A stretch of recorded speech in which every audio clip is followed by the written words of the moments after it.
Hello everyone. As we near the end of my semester, I'm looking at a bit of extra time on my hands, so Kathy and I are thinking about going weekly instead of bi-weekly, at least for the next couple months, but possibly even longer. However, we need your help to do so. We've found some new editing software that will cut hours off of production time, but it does come with an additional cost on top of what we're already paying to produce this podcast. So here is our plan. If we can get 5 new patrons to Patreon, pledging $5 a month or more, then we will go weekly, at least until the end of August, but maybe even longer. Donors get access to all kinds of cool stuff like behind-the-scenes updates, early release of episodes, and access to bonus episodes. And if we get those 5 or more new patrons, then not only will we be able to go to that weekly production schedule for the time being, but we'll also be able to afford to launch a new donor-only RSS feed instead of emailing early and bonus episodes to patrons like we're currently doing. On top of all that, new patrons and our current patrons will get some really cool stickers with the new and improved version of our logo that I'm currently working on. So head on over to patreon.com/stargatezing to help out your friends Kathy and Mary. We and our pets appreciate it. Now enjoy the show. You know, head crushing's always funny.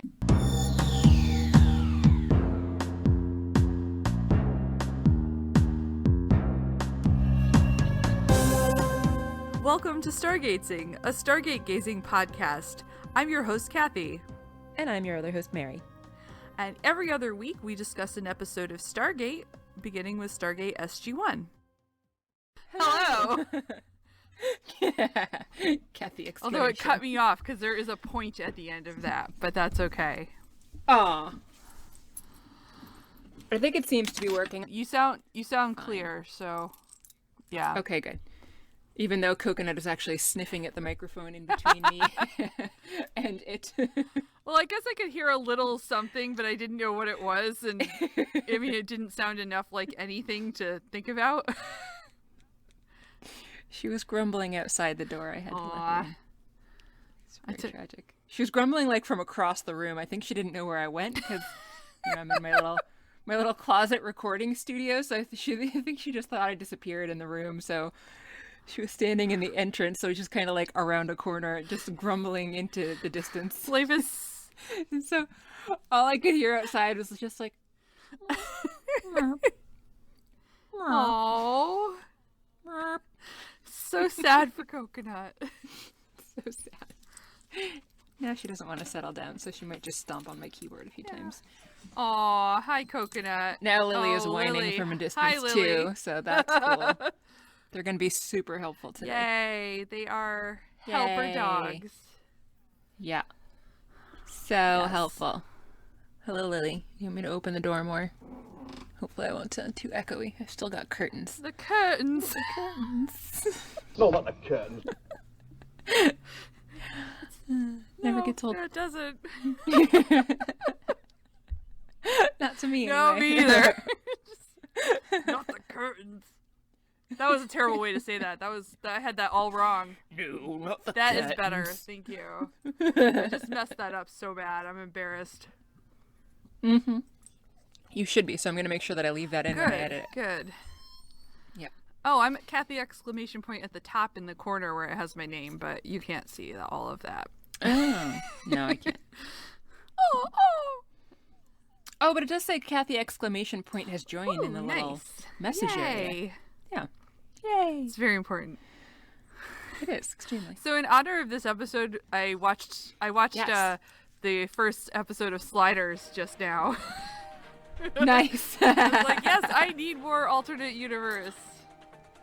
I loved that show, and it did not hold up well. I went back and rewatched it like a couple years ago, I think, and I was like, I really loved this show so much back in the day, and I was like, this acting's pretty terrible, and the plots aren't great. The production quality is but bad I still too. Yeah, the production quality was terrible, but I still really enjoyed it, but I just didn't realize like how bad it really is. Oh, and even as a further connection, though, the store manager that is Quinn and Wade's boss in the first episode, that is Walter from SG-1. So, yeah. Oh, really? I was like, funny. This is perfect. He was in that episode, too. That's fantastic. My fun. Fantastic. It's a good show. Yeah. Well, like we just Yeah. said, it's not a good show, but it's an enjoyable show, nonetheless. Better show that I blew through Eureka. I just finished it.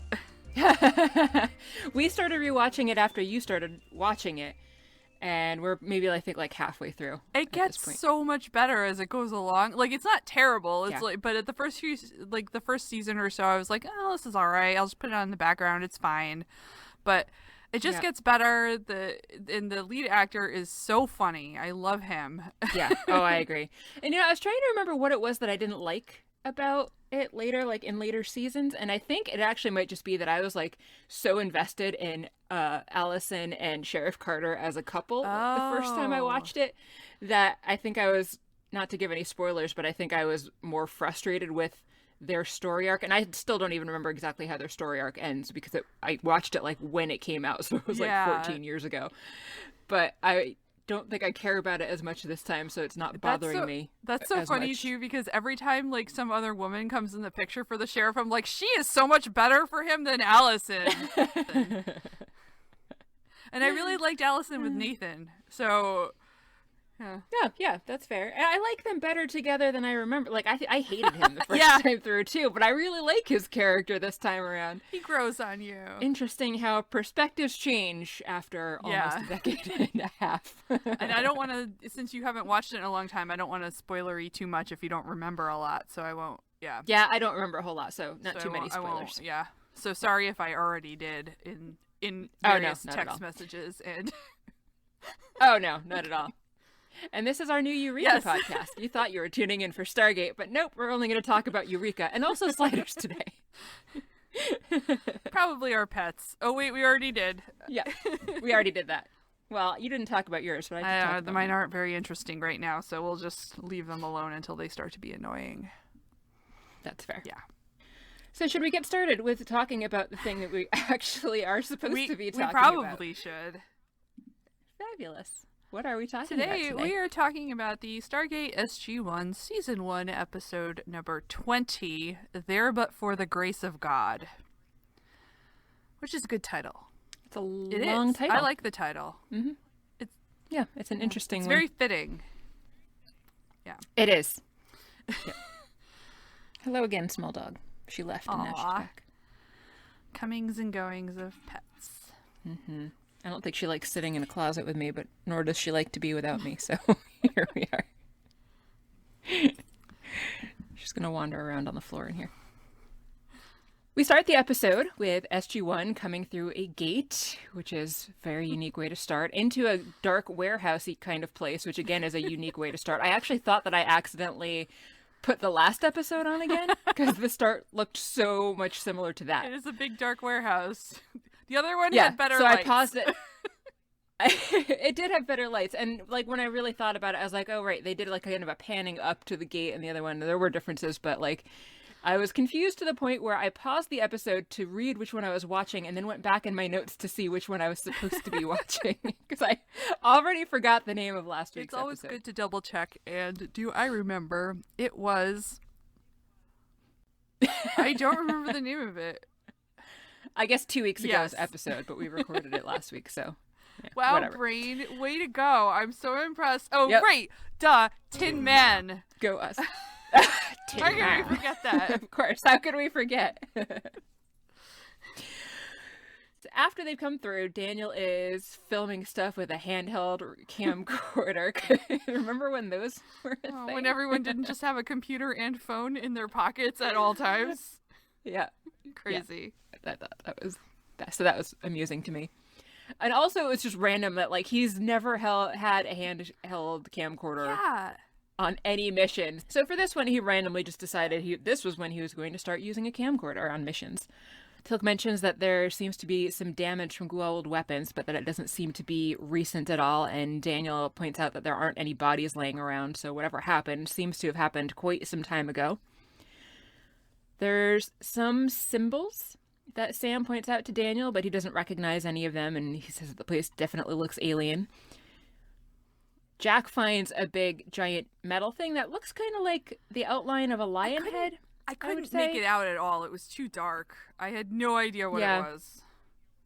Yeah. It doesn't really matter. What matters is the fact that when Jack points it out to Teal'c is not at all happy to see it. He says they need to return through the gate ASAP because that is known as the Korosh-Nai, which is apparently a symbol meant for Jaffa and Goa'uld, telling them to essentially turn back now.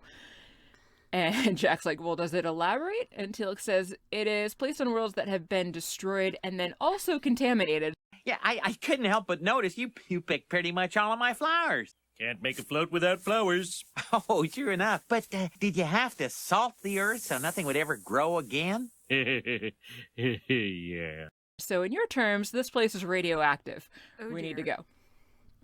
Indeed. You would think the Malp would pick that up. I guess they're not checking for it, but you'd think that they should.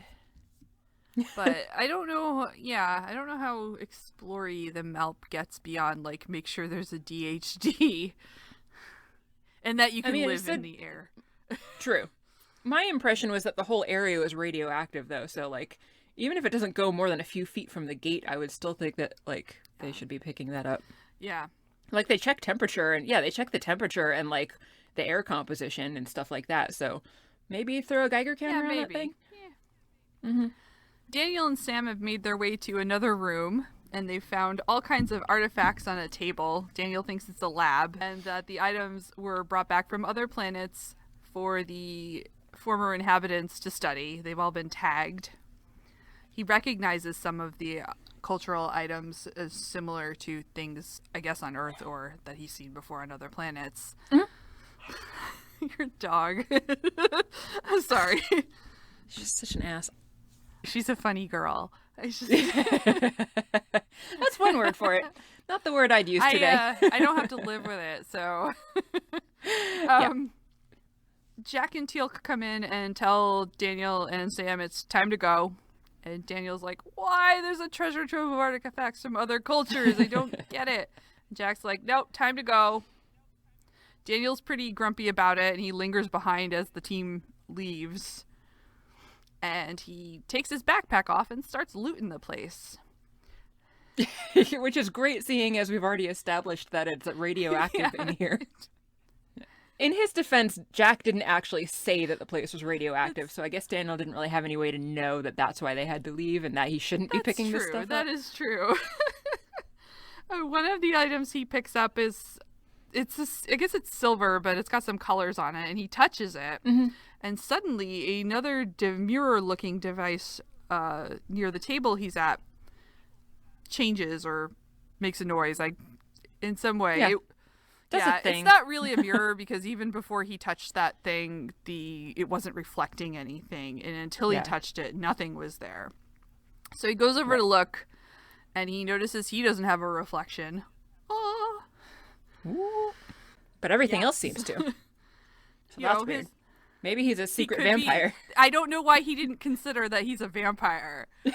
But he doesn't. He touches the thing instead. And there's like a jolt of light that goes through him. So he runs out to find his team because he wants to take this item back with him, but it's too big for him to carry. But discovers the team is gone. And Daniel really hates when that happens. Oh, I really hate it when this happens. He does. Now I really want to know how often this happens. Well, he did. I mean, he got left behind on that. Well, he got left behind on the planet where they thought he died, but that wasn't really their fault. That's true. Yeah, the fire and water episode, right? That's the only one I can think of offhand. That's the only one I can think of. Yeah. But I guess you would hate that. Fair. So. Yeah. So, realizing that he's alone, Daniel dials the gate to try to get back to Earth. And when he gets through the gate, Hammond comes in dressed in fatigues instead of his normal shirt sleeve type uniform. But these aren't normal Earth fatigues. They have kind of like black patches of black woven in with the normal Earth tones of fatigues. Daniel addresses him as General, but Hammond's like, well, you don't see any stars on my uniform. And apparently this is Colonel Hammond, not General Hammond. And he wants to know how Daniel got an activation code for SG-1. They put Daniel in handcuffs as Hammond asks him, who the hell are you? And then we get credits. Woo! I don't know why I do that. I'm so credits. excited for the credits. I was looking at the credits though and thinking they put a lot of scenes in there like spanning the entire first season, and they really do. I was just impressed by that. After credits, Daniel is shouting that he needs to see Jack and Sam as he's being dragged into an MRI machine to make sure he's not a Gould, which he insists he's not. Daniel wants to know where Dr. Fraser is too. He's got lots of questions as usual. He says he's Dr. Daniel Jackson and he needs to see Colonel O'Neill, and they're like, "You mean General O'Neill?" What? They put a big needle in him, and before he succumbs to whatever drugs they've given him, he kind of sees a blurry white-haired person as he closes his eyes. And it's also worth mentioning they've sedated him because he was obviously not going to sit still for an MRI. Yeah, that's true. I did not make that connection. Yeah. Well, I mean, I knew they put him on an MRI, but I was like, why are they drugging him? Yeah. And then I realized, you're right. He'll just keep moving around. I assume also then once they've drugged him, they can take his handcuffs off because probably don't want those in the MRI machine. Not so much, no. Unless they happen to use like the zip tie kind, which I doubt that they looked metal did. to me. Yeah, probably not so much. Yeah. A little while later, Daniel wakes up from the sedative that they gave him. He bangs on the door of the room that he's in, which is some kind of like bunk or barracks. And a guard comes up and unlocks it and brings in Catherine, who Daniel's pretty happy to see, but she's not very happy to see him because she has no idea who he is. And Daniel's like, "You don't know me?" Apparently Catherine is still in charge here, still has a pretty high up role, and wants to know where he got the device with SG-1's code to open the iris. Daniel recaps his whole history of helping to translate the gate and going to Abydos, and then coming back and becoming a member of SG-1. But Catherine says that she herself is the one that actually led up the effort to translate all of the symbols to get the gate working. And she mentions that they referenced Daniel's work, and she even went so far as to ask him to join their team, but that he was very rude when he declined her offer. What? Daniel asks if he can speak to Carter at this point, but apparently Carter isn't in the military. No, she has a PhD and is attending to more important business at the moment, but Carter still works there, we learn in a minute, so I don't understand why she needed to give this backstory of Carter to make it sound like, oh, well, she's not here, of course, because, like, she normally is there, apparently. Because they need to know she is only Dr. Samantha Dr. Carter in this episode and not Captain Dr. True. Samantha Dr. Carter. This is very true. A very important Very. distinction, yeah. Yeah.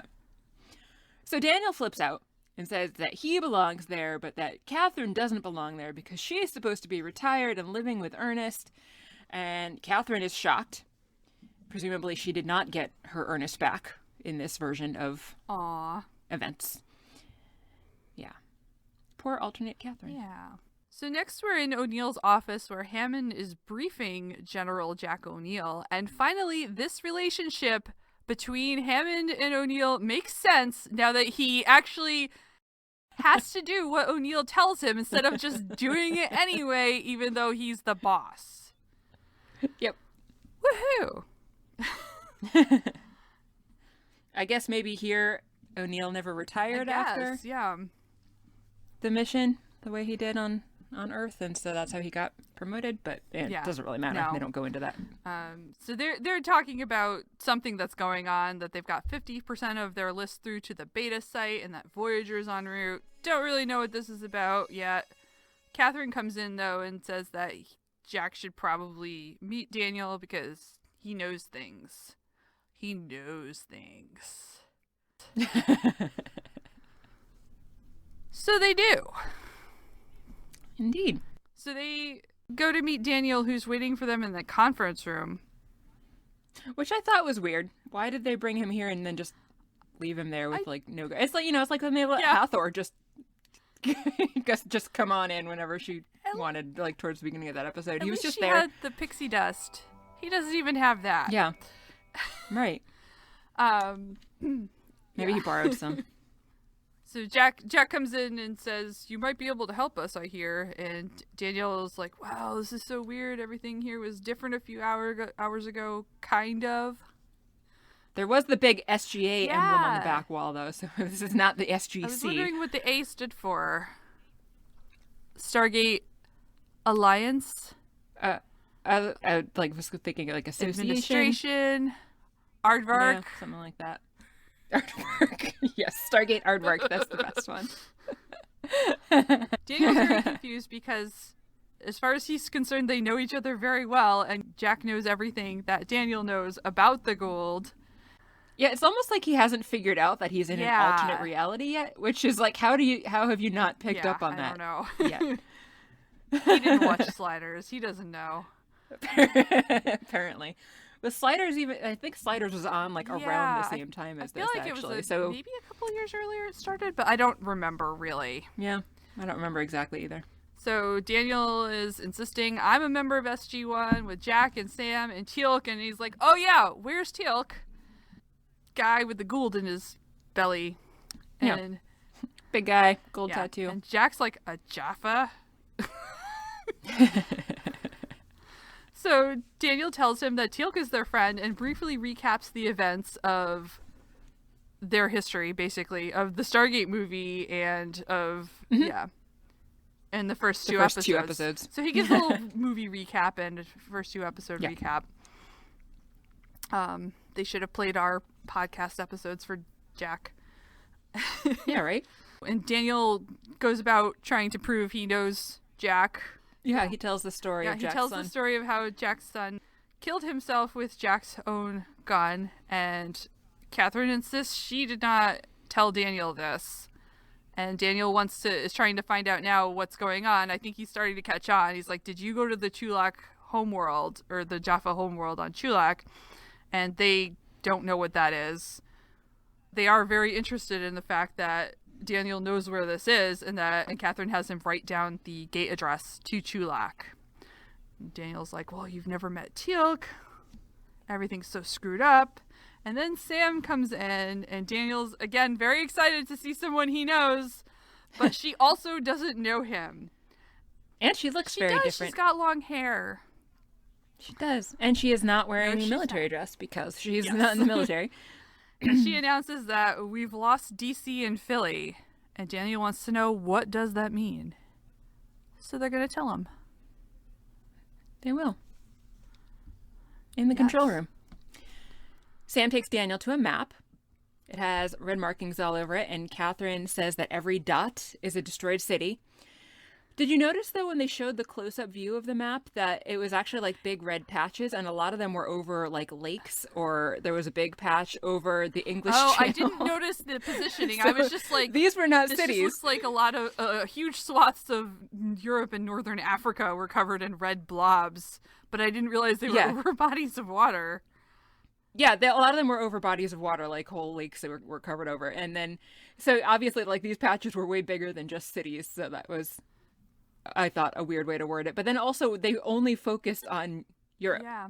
even though this is a U.S.-based operation, so I thought that was also weird. And then when they zoom out, it actually looks like there's only really red blobs on the map in that area, so I guess they just, whoever the effect person was, couldn't really be bothered to address any other part of the map. It ran out of time after they finished Europe when they were doing their visual effects. Maybe they just haven't had time to update it to add Philly to to the list.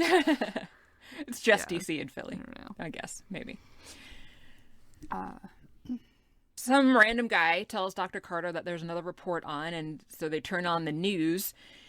And the Goa'uld are reportedly systematically destroying civilization, starting with the East Coast and moving west, which I thought was also a weird way to word it, because we can see that Europe is doing way worse than the U.S. is from that map. So to say that they're destroying civilization starting on the East Coast and moving west is very American-centric. But, of course, you know, what else do you expect, I suppose?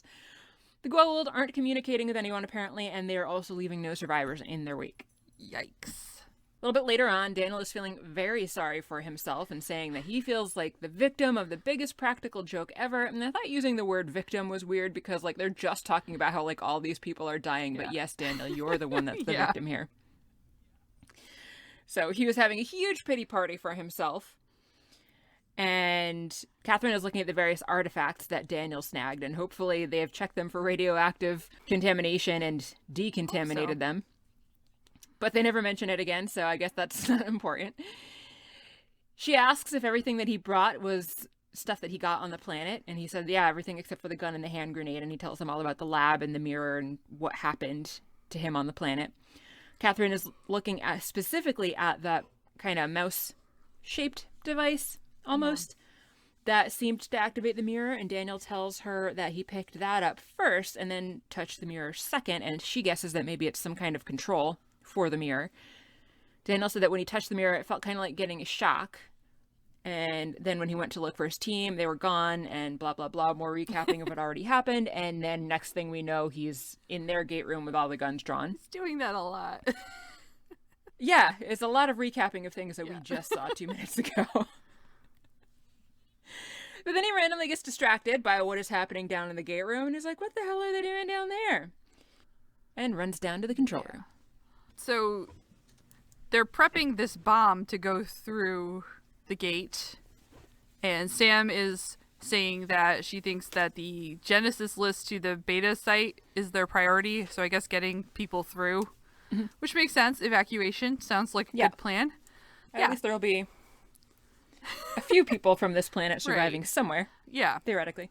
Jack would rather attempt to stop the attack on Earth first by bombing Chulak, which is what they end up doing. So Catherine explains to Daniel that the beta site is where they are evacuating to in the event of what is happening right now and things like that. Yes. So they're loading up all the important people, scientists, doctors, politicians, all the important people. The rest of us are left to die, and by us, I mean these fictional people, because as far as I know, we haven't been attacked yet by any sort of alien. No. Not that I'm aware of. Did you hear that Umau Mau, there's a guy from Harvard that really thinks that Umau Mau, I don't know if you wouldn't really call it a comet, but he thinks that was some alien tech of No, some I sort. did not hear about this. Not that we were attacked by it, but, But we could be next time. but yes, maybe. It's just gonna turn around at some point and just head on back. So Daniel is distressed to hear that they're going to send a nuclear weapon to Chulak. I think it was a nuclear weapon. I don't really know, but yeah. Yeah, they did say it was And a so nuclear weapon. Daniel is explaining or trying to let them know, like, the Jafar are not our enemy, and Jack's like, they've killed 1.5 billion people so far, and who is it that is flying those ships? And why don't you give me a good reason not to strike back?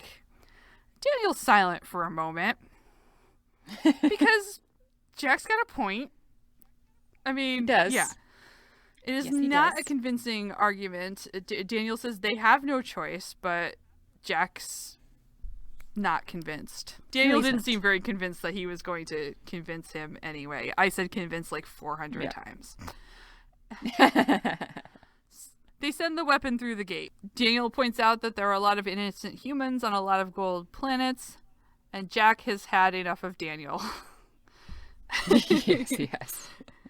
I No. can't say I blame him. Daniel kind of walks around rubbing his eyes going, this isn't happening, which reminded me of the episode of Jose Chung's From Outer Space from the X-Files. Because that's a repeated line in that episode where like the alien or the guy dressed as the alien, that's a weird episode, don't really know what happens, but they're It like, was a weird episode. like various people are like, this is not happening. It's just, anyway. It has nothing to do with anything. It's just This is our new X-Files podcast. mostly just about the Darren Morgan episodes, because those are the ones I remember most clearly. Is it possible, Daniel asks, that the Stargate malfunctioned and that he came through in a different version of Earth? And Sam says that doesn't make sense. The Stargate does not take you to alternate realities, which is generally true. Wibbly wobbly, Yeah. timey-wimey, space-time Yeah, continuum. we talk about the possibility of parallel worlds and blah blah blah blah. Daniel thinks he has gone to a parallel world now because things are same but very different. Daniel's like, this isn't my world at all. Again, Sam insists the Stargate wouldn't cause it, but Catherine She's a thinker, that Catherine. She's Smart a lady. smart cookie. She thinks maybe it is this mirror on P3R233 that Daniel was talking about that he also says, and she mentions that might have been made of Naquadah, the Stargate stuff.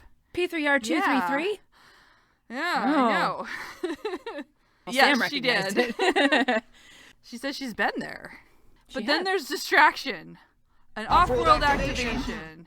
They've got Air Force One calling because they're on their way. They've got other things to deal with, so they leave Daniel alone. So he finds an unoccupied computer and Googles himself, which is what I would do too. Yeah. And discovers that he is last known to have been in Egypt as of 1997. And then he goes to the map of red dots and notices that he might be dead. And that's distressing for him. Yeah. Sam doesn't really seem to care about that though when he tells her that. She's like, yeah, I've really got more Yeah. important stuff to worry about. Jack and Hammond come down, and they're all waiting on the arrival of Air Force One, which is, they're watching on a screen, and it is being chased by a Gould ship. And Air Force One loses that chase. They're dead. Yes. They keep Yup. watching as the ship makes its way to the SGA. Yes. So they're in trouble. The gate is open. They can't escape. Sam says the firepower from the ship that's over them can reach all the way down to where they are, and they're pretty much expecting to die at any moment. And they watch on a small monitor as the ship descends onto the mountain, and Daniel's like, they're not going to fire. That ship then lands on the base. It does. I thought it was a kind of cool effect here when they kind of visually introduced the ship, because Walter had said that it was going to be that they'd be able to see it, track it visually within 10 seconds, and then they like show the monitor and there's like this giant shadow falling over the entrance of the compound in the shape of a plane, and then they kind of pan up to show the actual starship or Yeah. whatever it is up there. Have I we thought it was a seen cool those effect. ships before? I'm trying to remember. And I yeah, 'cause don't my think brain is so. mushy because I remember the ships from other episodes that we haven't reviewed. Yeah. But Well, I think the only really big ones that we've seen were the pyramid-shaped okay. one that Ra had, and then otherwise I think we've only seen kind of smaller Okay. ones flying around Chulak or other planets that they've used to Gotcha. attack them with. is this a Rosh-sized ship then, perhaps? Yeah. That was my impression, if it was landing on top of a mountain, that it was kind of a throwback Yeah. to the movie and Ra's ship. In the meeting room, Daniel, Carter, Jack, and Hammond, and a whole bunch of other people have gathered. Hammond says that it seems like the Jaffa are assembling some kind of weapon, and Jack orders that the entrances be covered by as much personnel as possible and that they destroy the secondary elevator shaft and try to block ways in and down to the gate room and just leave basically one entrance for anyone that needs to fall back. He says that any non-essential personnel should be going to the beta site immediately, including Daniel and Catherine. And Sam tells him that the Goa'uld have been keeping an incoming wormhole activated so that they are not able to dial out. And how did Jack not know about this before? Because that happened a little while ago. don't know. Yeah. He's got a lot on his mind. I don't. Yeah. So Daniel says it's likely because of the bomb they sent. Way to rub it in, Daniel. That's very helpful. Sam mentions here that with full power, they can keep a gate activated for about a half an hour or so. And so hopefully the Goa'uld have some kind of a time limit too. And Jack's like, there's a time limit? Which again, being the person in charge of this whole program, I would think that he should be aware of. Maybe But he's not. Maybe being general of this place just means you're just not aware of things that are happening. Like, I bet Hammond knows Yeah, that 'cause I was shit gonna in this version of Earth. Right, yeah. Yeah, because I was going to say, well, here it seems like Jack is doing about as good of a job at running things as Hammond is. So with that, they all look around the room at each other. A little bit later in the hallway, Jack is planting some explosives. And I was wondering why somebody of a lower rank wouldn't be doing this. But anyway, he's got some C4 that he's planting in various places to destroy hallways and whatnot, as he had said they were going to do. Back in the meeting room, Daniel is listening to some sort of a recording, and he says that the first part sounds kind of like a derivation of ancient Egyptian, and Catherine's like, oh, we didn't recognize it as that. And Daniel's like, well, you didn't learn to speak it aloud on Abydos. I was like, seriously? Just the way he said it really was so was. obnoxious. So Catherine and Sam exchanged a look with each other, which I like to think meant, what a tool. But they didn't actually say anything, so I guess I don't know for sure. You're right. Daniel asked where the recording came from. Catherine says that it was a deep space transmission that they picked up a few months ago. And it came from the same general direction as P3R233. So they actually went and tried to check the planet out shortly after they got this message. But it had already been destroyed by the Goa'uld at that point. And they did have a look around, but they didn't find any mirror. Daniel's continuing to listen and translate, and he manages to catch "Beware the Destroyers" and writes that down. And he says that he also can make out "we came from," but then at that point it just kind of cuts off mid-sentence, and then there's just some like repetitive noises. Sam says that they did analyze that sound, and that the pulses that are on the recording are divided into groups. And she spouts off some numbers, and Daniel writes them all down. And he recognizes that these are 6 groups of numbers, so this must be a Stargate address of some sort without the origin symbol. And so it would seem that the people of P3R233 had been able to figure out where the attackers were coming from. And so now they just need to figure out... I was a little bit confused as to why they needed to have the origin symbol from the other planet, because it's not originating from that planet. It's originating from here. Anyway. So now, knowing this, they just need to get a look at the layout and symbols on the other gate in order to figure out how they can translate this into a usable address for themselves. And they're like, oh, if only we knew what their gate looked like. And again, conveniently, Daniel was using his camcorder when he went through the gate for the first and only time ever. And so he just happens to have a recorded image of what the gate looks like on the other side on that Who would have known? OMG. Yeah. And then the gate turns off, and they all run down to the control room. Because they finally have the chance to perhaps try dialing out. Yep. It's a race. They need to dial all of their chevrons and have them locked in order to open a wormhole before the Goa'uld are able to dial into them. And if they don't, then the Goa'uld are going to be able to establish another wormhole for another half-ish hour. Yeah, which is not good.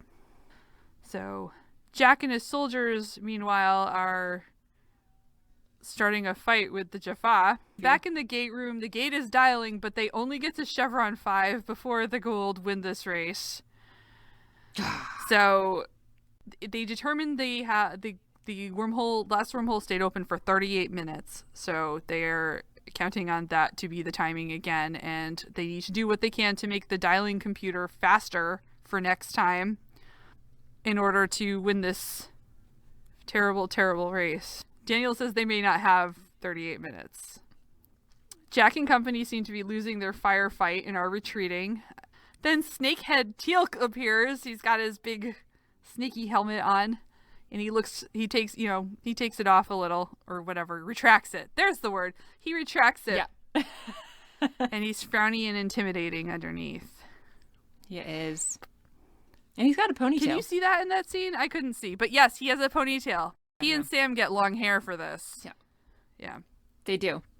I thought that was an odd choice for him, though, because I know this is Egyptian based and that wasn't an Egyptian hairstyle, but that was for kids. Interesting. Not for adults. I did not know that. Yeah. I don't know why I know that, but I do.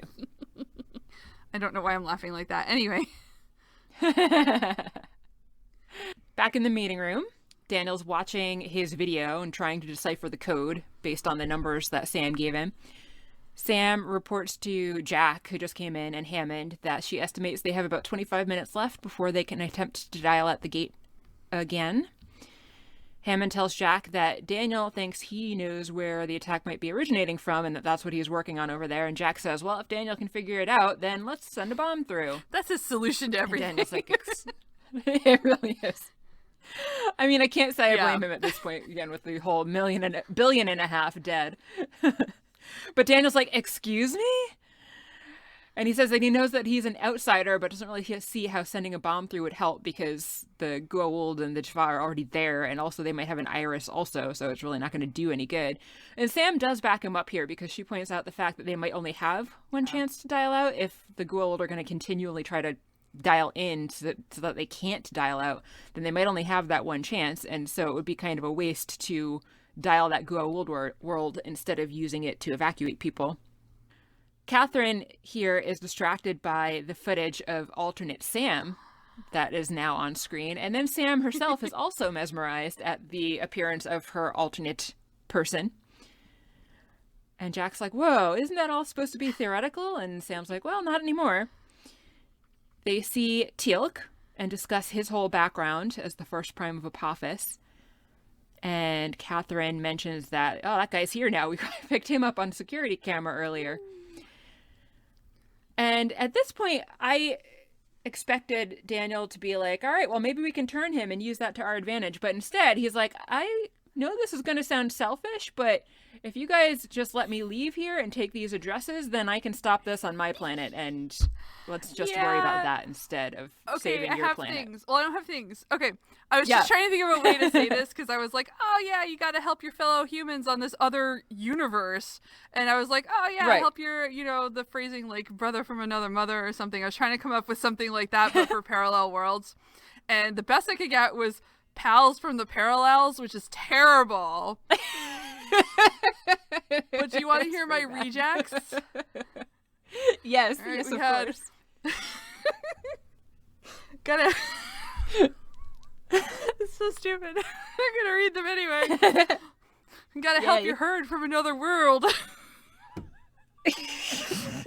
Your gang from another plane. Your fellow band from another land. Mates from the alternate. That's yeah. Those are my lists. Fantastic. So I spent my time instead of cleaning today. That was a way better way to spend your time. I agree. It's fantastic. So in response to Daniel's request that they just worry about getting him back to his world and just resign themselves to their own fate as being just all dead on this planet, Sam is like, how do you even know that they would attack your Earth? And Daniel's like, well, we pissed them off as bad, if not worse than you guys.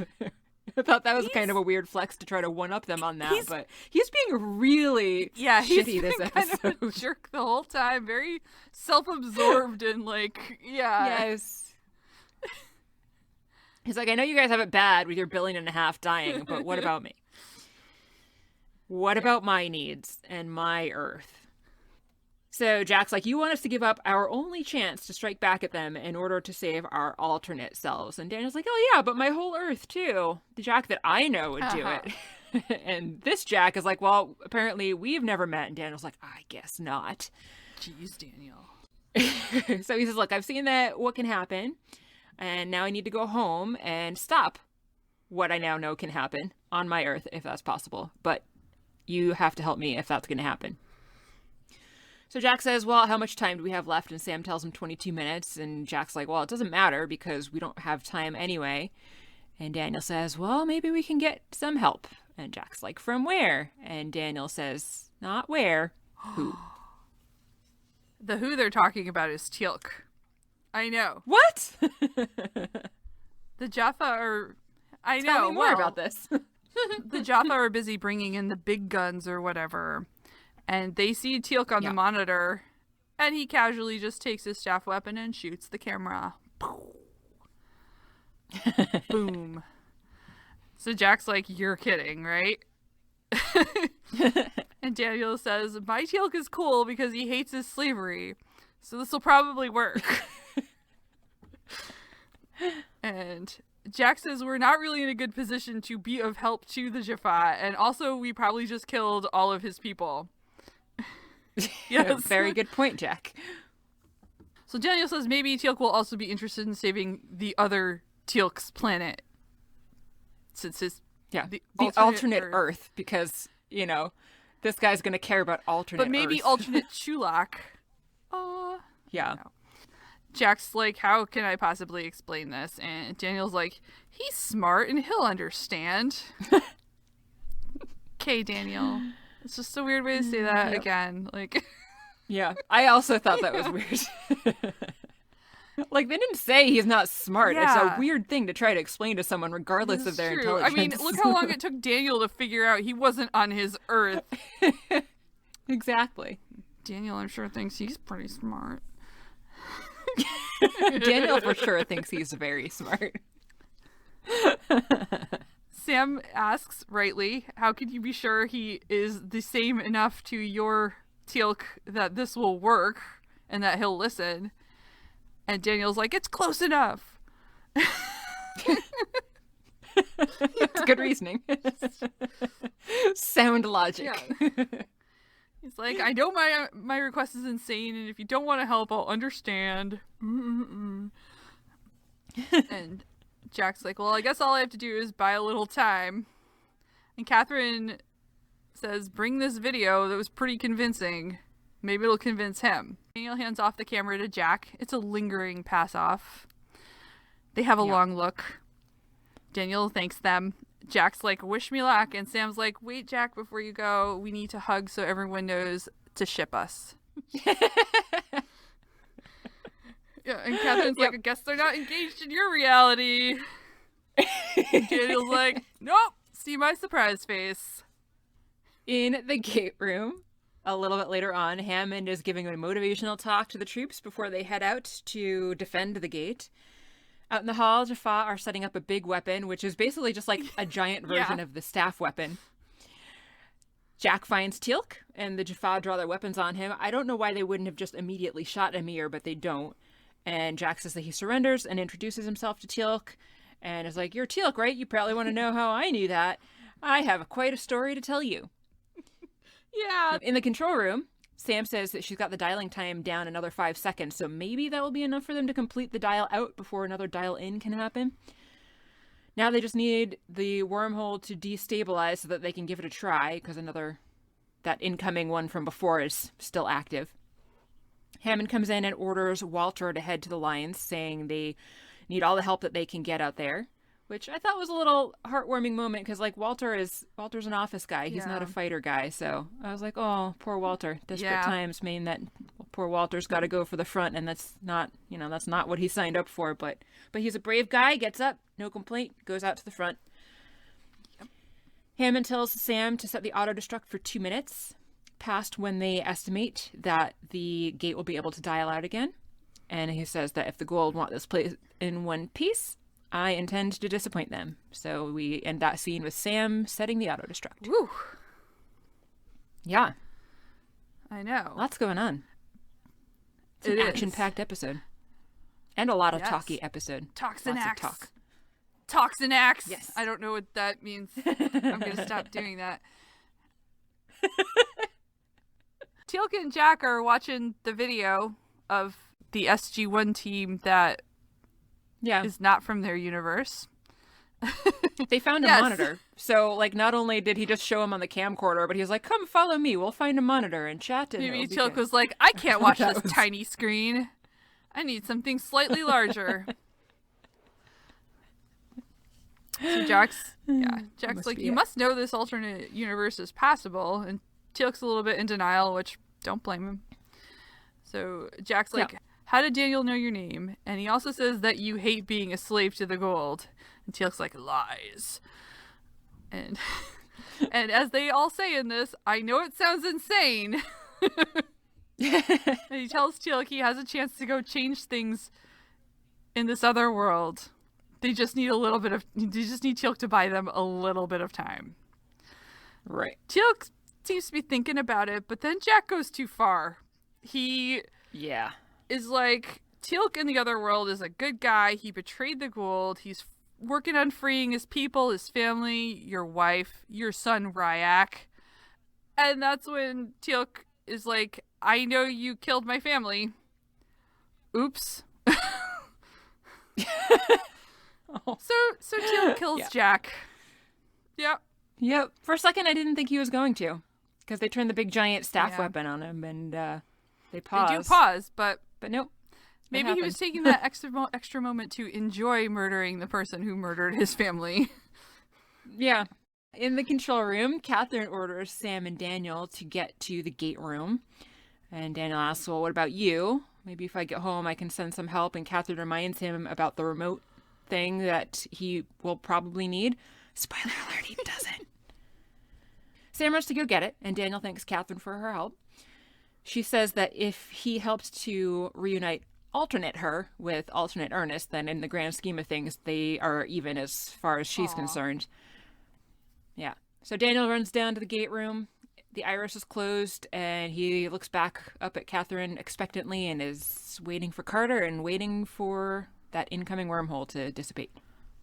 Out in the hall, we go back to another firefight, and Hammond and Walter are both firing on the Jaffa. Sadly, neither of them make it out of that battle. Back in the gate room, Catherine tells Daniel 2 minutes. Sam is in the conference room retrieving the device, but she found herself instead surrounded by a bunch of Jaffa. So she puts her hands up and says that she is surrendering and that she has info that will help Apophis, and she's holding up the remote and says that it's a control to an interdimensional portal, so she's being super honest, and she can tell Apophis how to find it. So she hands them the thing and then pulls out a grenade and is like, oh yeah, I also wish to blow us all to hell. Boom! Yeah. Loved it. Yeah, it was really badass. Yes. Yeah. But aw, yeah. We're losing all the characters we care about. And it's sad, but they all go out in badass heroic ways. Except for Daniel, who just dies in Egypt. Screw Daniel. Yes. Maybe he was heroic in we Egypt. don't know. We don't ever really find out.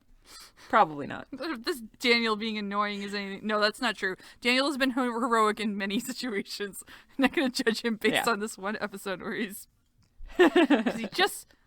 he's also been really terrible in other episodes too, though. I'm gonna go with that. He just wants to go home. Anyway.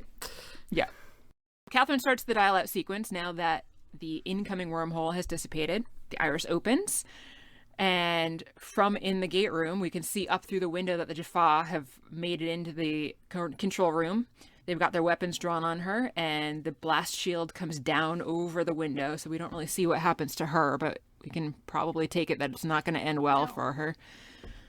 At the door into the gate room, someone's firing and manages to blast a hole in the door, and in comes Teal'c. The gate activates because the sequence was already set to dial out, so even though Catherine had stood up and left the controls, it was still dialing anyway. Daniel rushes through. Teal'c fires at him. We don't really get to see what happened or whether he was hit or not. And just after we see Daniel diving through the gate, we hear the auto-destruct counting down to 0, and we see a bright flash. Bye, Teal'c. Bye, everyone in that base. Yeah. Yeah. Woo. And presumably everyone on Earth after that. Yeah. Likely so.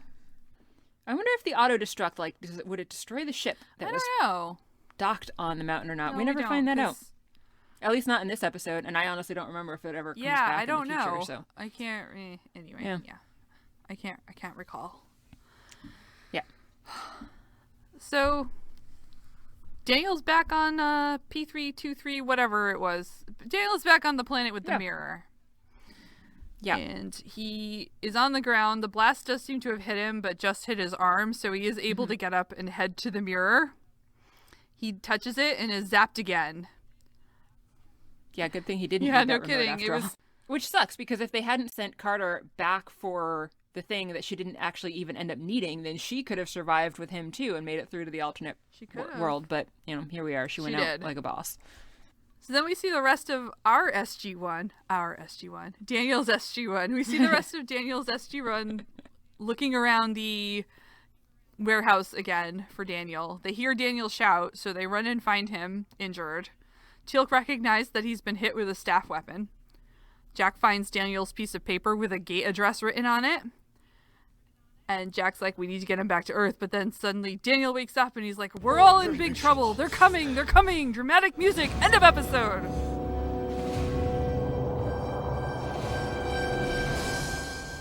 Whew. Yeah. Yeah. Quite a way to end it. We might be in for some excitement. I mean, we were already in for some does. excitement. This was exciting, but yeah. Yeah. It was an exciting episode. Me too. I liked it. I liked Did it you a like lot. it? I liked lots of things about it. Yeah. I think I mentioned last week how Yeah. big on parallel universes I am. Yes, and I thought Yeah. you were being sarcastic. I know. I'm not being sarcastic.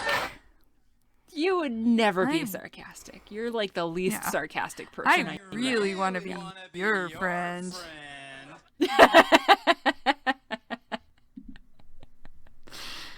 Now I want to watch that sketch. I have a ring fit, which I like to use, but when one of the things that you do is like make fake smoothies, and they're like your little power up things, and the thing that like is supposed to be your trainer after he makes a smoothie, he's like, looks tasty. It sounds like he's being sarcastic. Not supposed to 'cause be. I don't think he's supposed to be, but I don't know. Oh boy. That whole conversation reminded me of. Anyway, yeah, I thought it was a really good episode. It was very exciting. I thought a lot of this stuff, because it's been several years since I watched the whole series through, I didn't necessarily remember.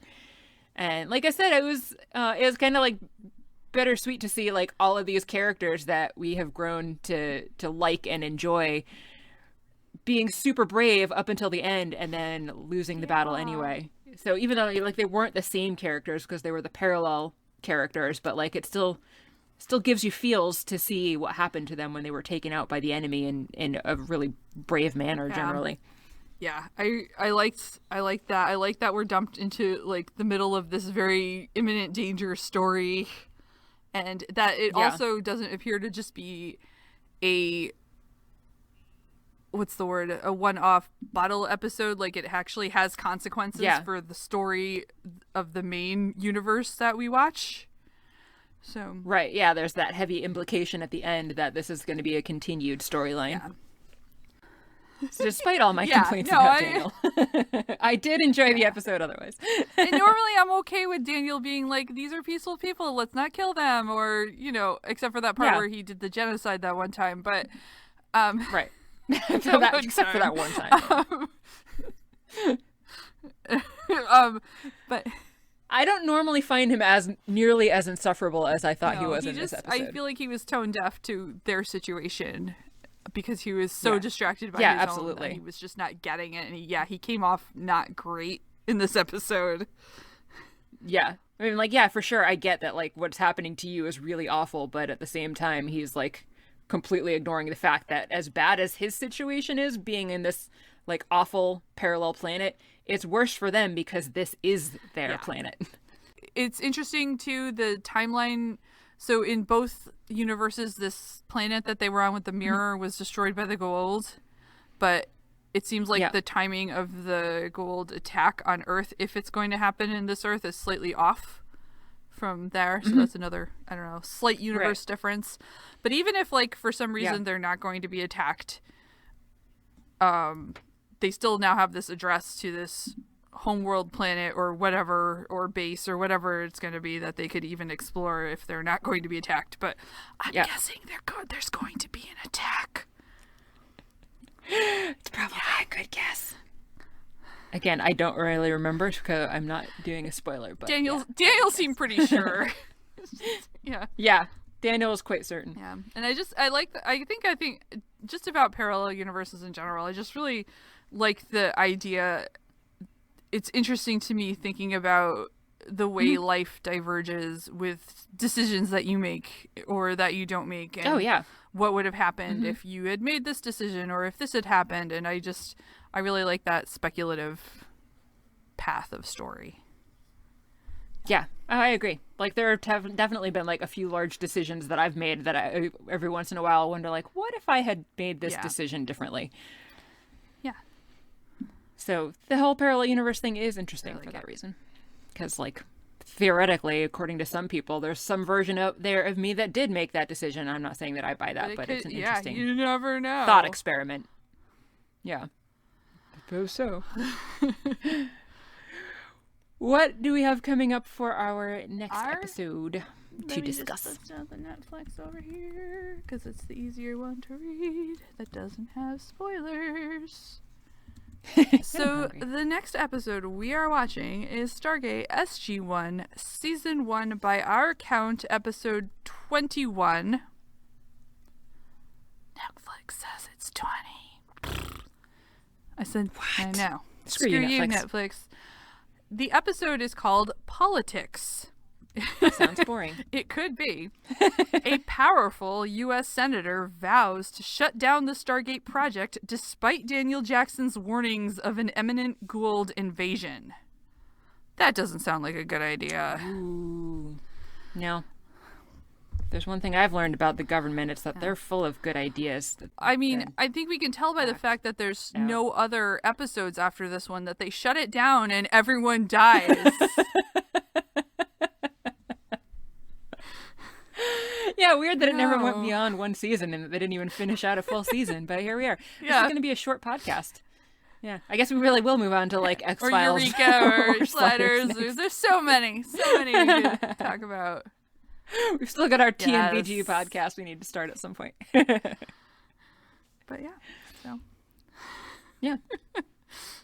It's a good run. All right. Yeah, it's been fun. Thanks. So I guess we'll be at least meeting for that next one episode, though. So in the meantime, hit subscribe if you haven't already, so that you can at least get that one last episode, because there for sure aren't 9 more seasons to go. You can also check us out on YouTube if that is preferable to you. Reviews and likes are greatly appreciated to help others find the podcast, and word of mouth is also greatly appreciated because that is the best way that people find podcasts. If you need to get in touch with us, you can email us at stargatezing@gmail.com, and we're on Twitter at Stargatezing. You can like and share our page on Facebook or join our Facebook group, and we are on patreon.com/stargatezing if you are feeling generous and would like to make any donations.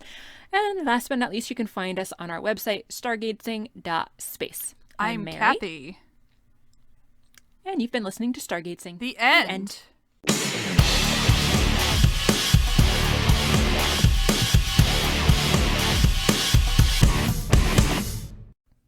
Hang on a second. Sure. I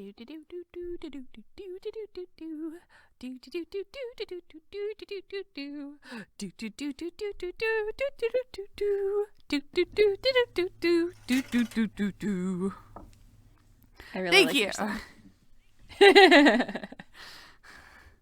Just gotta pass the time somehow. Of course. Now is the time of day where she sits on my lap and then runs away to bark at something and then comes back and wants me to pick her up again and then runs away to bark at something and then comes back and wants me to pick her up again. So she'll sit here for like 2 seconds and then she'll go and bark at something I think again. it's really your problem then that you're not adhering to her schedule.